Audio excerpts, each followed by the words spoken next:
This is Dr. Frieda calling. I am a research psychologist, and I give insight to the events of our lives in the news. Okay, so we're talking today about Twitter taking tougher action on cyberbullying with a new policy.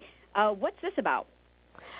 There's so much going on in the media about the officers. Would you want to talk about them first, maybe, or not?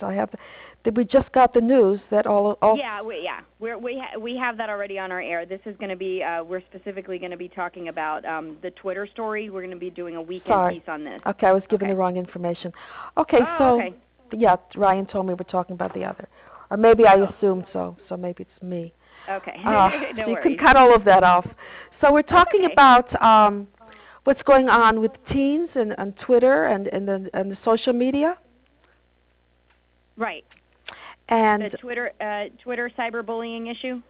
Okay, so. Okay, where they talk about Twitter taking tougher action on cyberbullying with a new policy. Absolutely, yes. Go ahead. So tell me a little bit about that.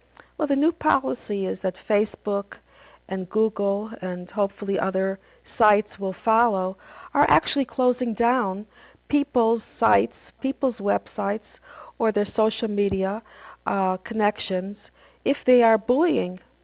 And they're investigating further. Bullying is something that is not only for kids or teens. Adults get bullied, they get cyberbullied as well. So we have to look at these events, and usually research has shown that adults who are cyberbullied, are often bullied as youngsters. So what does that say about their own persona and how they project? Not that it's their fault anyone should be doing this. So there's a lot to look at what parents need to do to prevent and to protect this situation. Okay, and so you hear that Twitter is out with a new policy and new measures and a fresh approach on this. What are some of those proactive steps other than, they're going in and, like you said, they're investigating? How do they go about looking at detailed information and determining what is considered a bullying situation as opposed to not? That's a very delicate issue. When someone is being harassed over a certain period of time, when someone is being demeaned, when someone is being judged, those are issues. Those are real issues. No one should be responsible for someone else who has to define them in a critical manner. And that responsibility is being taken care of in the social media today. So there are new twists and turns, but really the core issue of where this really begins is at home, and how are the parents monitoring what is going on. And a lot of these teenagers or young adults really don't want the parents to be part of it. So it has to stem from a good relationship, which starts with being able to connect to your child, whether you have something important to say or not. Just being in the same room together brings trust and confidence in the parent. And so if you can spend more time when there are more important issues to be looked at, that child will also feel more trusting of you to discuss that as well. Okay. Is there anything else you'd like to add on the topic? Yes. The issue is, what do children need to do to socialize? They are spending way too much time with their computers and less time in our environment. And research has shown that these kids are more obese. Even their longevity is at stake, and that's a very scary thing to think about. So the more they are involved and the more they feel addicted to this, we're going to need therapists eventually that deal just with this. So it is a time that we have to look at our children, see what their activities are, see who they're involved with online, and be able to get a stronger handle of their lifestyles. Okay, I know you had started out the conversation. You had wanted to say something about Baltimore. I guess we can totally have that conversation now that these police officers have been charged. What were your thoughts on that? First of all, it was a shock. And my personal thought on it, if I can be so comfortable in saying so. I think everyone should be punished equally for the crimes that they commit. No one is above the law. So hopefully we can stop this kind of rioting, this kind of sense of abuse, and to give people a voice, no matter if they're in the minority or who they are, that we have to have equality, and it has to start now.